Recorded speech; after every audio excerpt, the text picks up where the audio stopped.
Hello and welcome to the history learning की short series में आपका स्वागत है। और हम लोग आज फिर सेकंड वीडियो लेकर के आए हैं। और कल हमने इस सीरीज़ में पहला वीडियो देखा था और उसमें हमने दो इतिहास से संबंधित बहुत ही महत्वपूर्ण शब्दों के अर्थ और उनके विस्तार में थोड़ा सा जानने की कोशिश की थी। और वो शब्द थे कुरान और गाजी क्या थे। और आज हम उसी सीरीज़ में दूसरा वीडियो लेकर के आए हैं जिसमें हम कुछ महत्वपूर्ण शब्दों के बारे में चर्चा करने वाले हैं। एक शब्द है जजिया, दूसरा है ज़कात। जजिया क्या था और क्या जजिया जैसा ही कोई टैक्स भारत में भी प्रचलित था? अगर था तो वो कब प्रचलित था और उसका क्या नाम था और किस राजवंश के समय था? चलिए हम लोग बातचीत करते हैं। जजिया, तो जजिया एक प्रकार का टैक्स था। जजिया एक प्रकार का कर था जिसे गैर मुसलमानों से वसूल किया जाता था। और ये गैर मुस्लिम जिनसे जजिया वसूल किया जाता था उनको क्या कहते थे? जिम्मी कहा जाता था। तो जजिया एक प्रकार का टैक्स है जो गैर मुसलमान प्रजा से वसूल किया जाता है और वो गैर मुसलमान प्रजा जिम्मी कहलाती है। और ये लोग जो जजिया दे रहे हैं ये लोग अनिवार्य सैनिक सेवा से बच जाते थे, अर्थात इनको सेना में भर्ती का जो मुस्लिम शासन में एक अनिवार्य नियम था उससे ये लोग बच जाते थे। और इस टैक्स के बदले सुल्तान जो जिम्मी प्रजा होती थी उसके सम्मान और संपत्ति की सुरक्षा की एक प्रकार गारंटी लेती थी।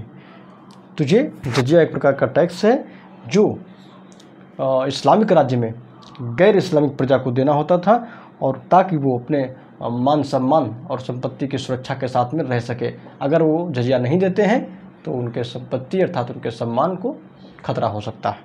एक प्रकार से ये मैसेज था सुल्तानों का। तो भारत में सर्वप्रथम जजिया 712 में लगाया गया।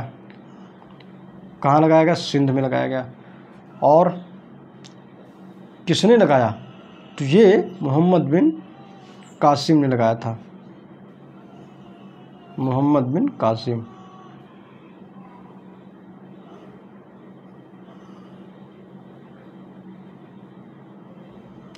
मोहम्मद बिन कासिम के समय लगाया गया।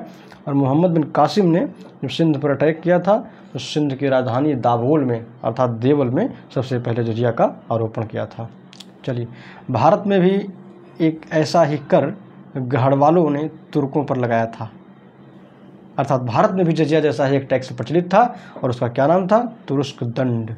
अर्थात तुर्कों पे जो तुर्की मुस्लिम होते थे उन पर लगाया जाता था। और किसने लगाया था? गढ़वाल बादशाहों ने लगाया था।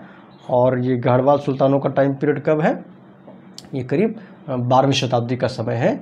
और हम देखते हैं कि गढ़वाल वंशी एक शासक रहते हैं जिनका नाम जयचंद है और मोहम्मद गौरी ने उन्हें चंदावर के युद्ध में 1194 में पराजित किया था। तो ये तुरुस्क दंड नामक एक कर जो कि जजिया जैसा ही है गढ़वाल शासकों ने भी अपनी गैर हिंदू प्रजा अर्थात मुसलमानों पर लगाया था, तुर्की मुस्लिमों पर। चलिए हम लोग ज़कात के बारे में बातचीत करते हैं। ज़कात ये भी एक प्रकार का कर है। ज़कात एक प्रकार का कर था और इसकी खास बात ये थी कि ये मुसलमानों को देना पड़ता था। जजिया हिंदुओं को देना पड़ता है लेकिन ज़कात मुसलमानों को देना पड़ता है, अपनी संपत्ति पर देना पड़ता था, अर्थात उनकी प्रॉपर्टी पर लगने वाला एक प्रकार का टैक्स है। और ये इसमें खास बात क्या है?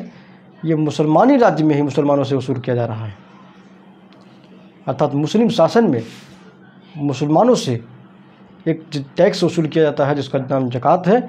और ये उनकी आय का 1/40वां हिस्सा या 2.5% वसूल किया जाता था। लेकिन इसमें एक शर्त थी कि सभी को ये टैक्स देना अनिवार्य नहीं था। आपकी अगर न्यूनतम संपत्ति होने पर ही आप इस टैक्स के दायरे में आते थे। ये नहीं था कोई बहुत गरीब व्यक्ति है और उसको भी ज़कात देना पड़ रहा है, तो ऐसा नहीं है। एक न्यूनतम मानक था कि अगर आपके पास इतनी प्रॉपर्टी संपत्ति है तो ही आप जजिया देंगे।